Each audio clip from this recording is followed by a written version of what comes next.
As spring seems to have finally arrived, I thought we'd do some nice crocus today, and I'm going to do them using the water mixable oil. So I'm using the Winsor and Newton water mixable oils, and I'm going to do it on this little canvas. So it's not very big, 19 by 19. So yes, 19 by 19, and these are all the other sizes that we can get them in. So this one's a cotton one, and it's, I'm not sure how you pronounce this, gear sticker. So a nice little square canvas. There's a little bit of texture on the canvas there, but not too much. So really, the surface that you choose with your canvas depends on what subject you're wanting to do.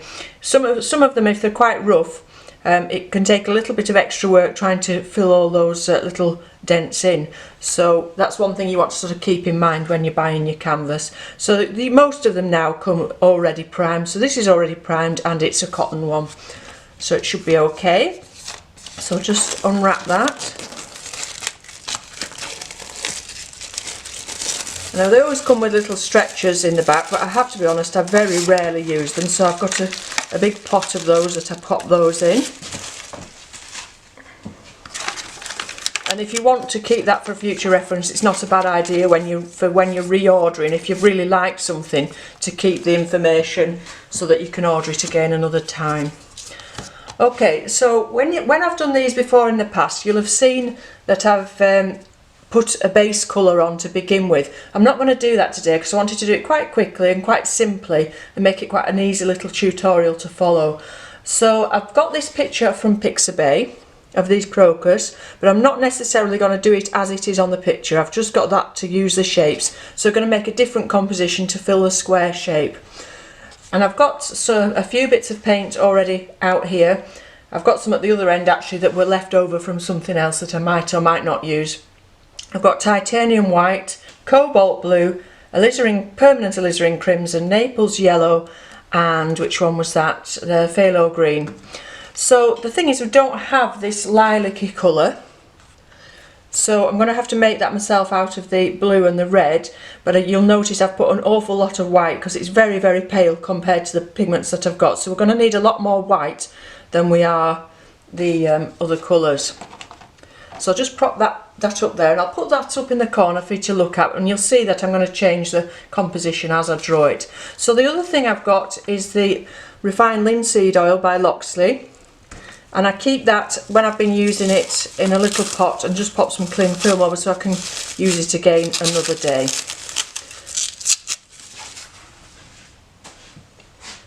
And that's just for mixing and making your paint flow more nicely off your brush. So to do the drawing, I'm firstly going to mix just a small amount. I'm just going to put some of the linseed on my brush, but I'm not actually going to be picking a lot of it up. I'm just going to take some of the white, quite a lot of the white, because like I say, the flowers are very pale, so we don't want a lot of the blue and we don't want a lot of the red. We want much more white. So just drag those colours together. A little bit more blue, we're a bit on the red side. And we've got a nice pale mauve colour there that we can start and do the drawing with. So I'll get a slightly finer brush to do the drawing, I think, and again I'll pop some linseed on that.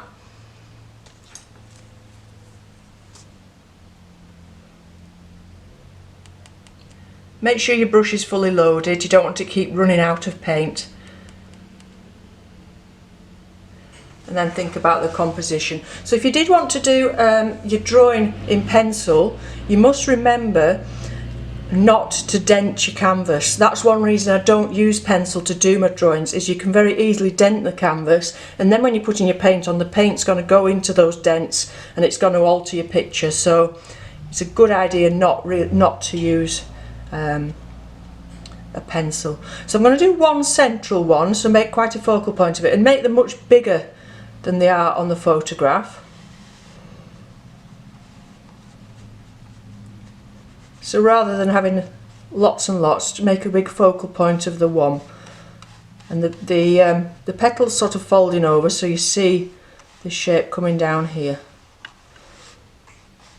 So if you're looking at it, that's this one here, and I'm drawing this petal here.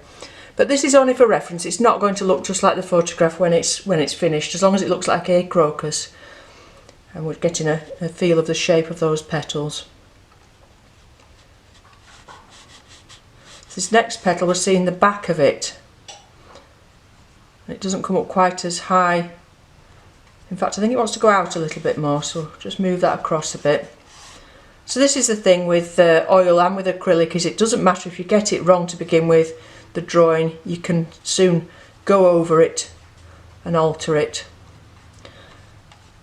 Which is why you don't want a very harsh colour to do your drawing. You don't want a very dark, and you don't want white either, because white shows through the other colours on top quite easily. So if you're wanting to cover it up, if you've made a mistake, you want quite a mid-tone, something quite subtle.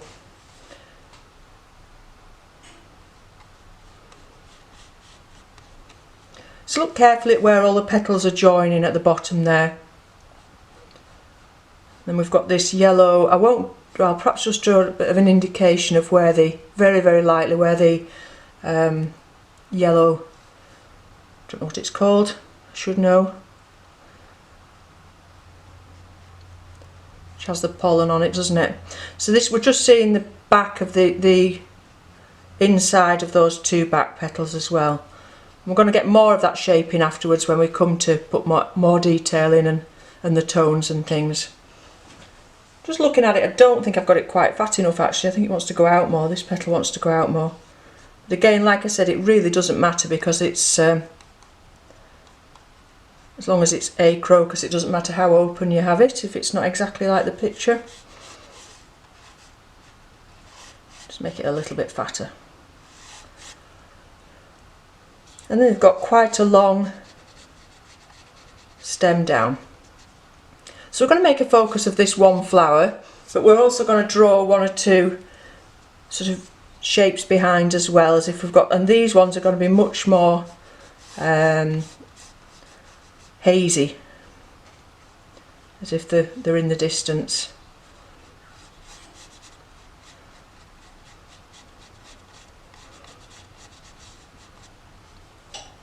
So just some rough petal shapes, colours really, behind.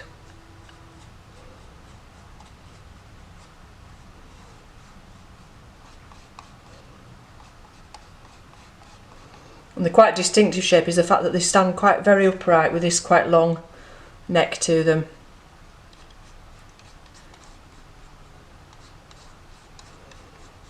So not really looking much at the photograph now, just getting some colour behind. So these ones are all going to blur into the distance. Might even have some more up here, very small ones. Just to give us an indication of where we're going with this painting, we'll just put a little touch of colour up there so we remember that we're going to put some more in the distance up there. And that's probably enough for the initial drawing, so we now can start and build it up. So I think I would start with the background and make that nice and hazy. I'll just get a soft brush,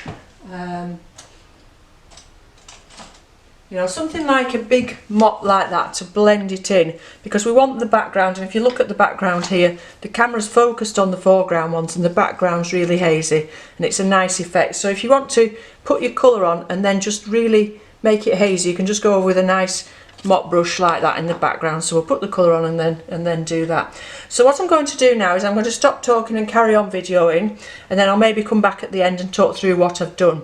But like I said, just straight onto the canvas, very little oil, just enough oil on the brush. Dip it in before you put the paint on, before you mix your paint, just have that little bit of oil on the brush. I've got water at the side as well, and the water is just for cleaning your brushes in between. I've also got tissue to clean your brushes off after you've done that. But I'm not using the water to mix. It tends to dull the water mixable oils if you use the water to actually mix on your canvas. So just using the linseed oil to make things flow. Okay, so I'll carry on now. And I will try and remember to put on which colours I've used. I did go through those colours. There isn't a lilac-y type colour in the artisan paint, so like I say, we've got to make our own. So if we look here, as we come down, that's much more red. It's much lighter at the top where the sun's shining on. So we're just going to have to get a nice variety of a mix of lilacs to do these. Okay, so I'll speak to you again later once I've finished.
Okay, so I'm going to call it a day now because I think I could end up fiddling too much and spoiling it if I'm not careful.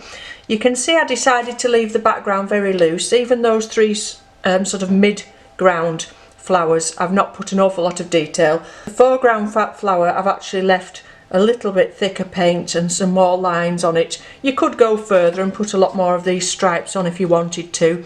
You'd maybe like to come back perhaps when it's a little bit drier and do some of that on the top. And as you can see, I've not done all this detail in the grass.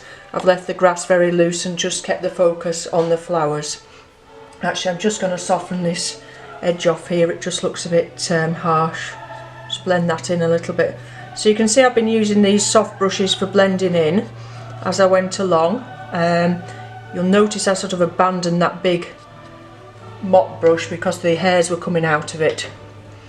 So really very few colours in there. The only extra one I introduced, other than the ones I mentioned before, was the cadmium yellow, just to get a little bit of brightness in. And I mixed that with the Naples so it wasn't too harsh. I mixed the green again with some of the yellow to soften it a little, and some of the white. So I used plenty of white in here. You'll notice I've squirted far too much out, but I've actually got another project on the go that I'll be using that for, so that's not a problem. So just be careful when you're doing it that you don't waste your paints. You can keep these for quite a few days in an airtight container, but they won't keep forever. So it's easier to squirt a little bit more out than to waste your paints to begin with. So you'll notice that I softened off each edge. And then once it's dry, I'm going to come along and paint this, and I'll probably do it quite a subtle shade, maybe the Naples yellow with a little bit of this green and white in, similar to the background green, all the way around. Okay, so it's going to take a little while to dry, and it'll take longer because I've used the linseed oil. You'll notice I didn't use masses of linseed oil, it was just to make the paint flow a little bit better in places. So because you use the linseed oil, that's going to increase the drying time. So you need to put it to one side for quite a while and leave it to dry, and don't be tempted to fiddle with it, or, you know, put the fixings on the back too early and things when it's not dry. So just be very careful about that. And even when it's touch dry, it won't be completely dry. Like I've said in the previous videos, these water mixable oils are still oil paints and they still need a long drying time. Okay, so if you've any comments, if you'd like to put those down below, and I'll get back to you as soon as I can. What I'm going to do with some of these oil paintings that I've done for my YouTube videos, it's not my usual medium. I don't usually work in oil. Sometimes I do with commissions, but if you look at my website, you'll see I've got a lot more watercolour and brush and mixed media on there. So what I'm going to do with these little oils that I've done as demonstration pieces is perhaps get round to putting them on my website and sell them off on there at a reasonable price. So if I get a chance to do that before this video goes out, I will put the link below in the description to that. So, but like I say, this one won't be on there yet because I need to leave it to dry. So I won't put anything on the website until it's completely dry. Okay, so thank you very much for watching. I hope you enjoy using your water mixable oil paints and have fun with them. And I hope you join me again soon. Bye for now.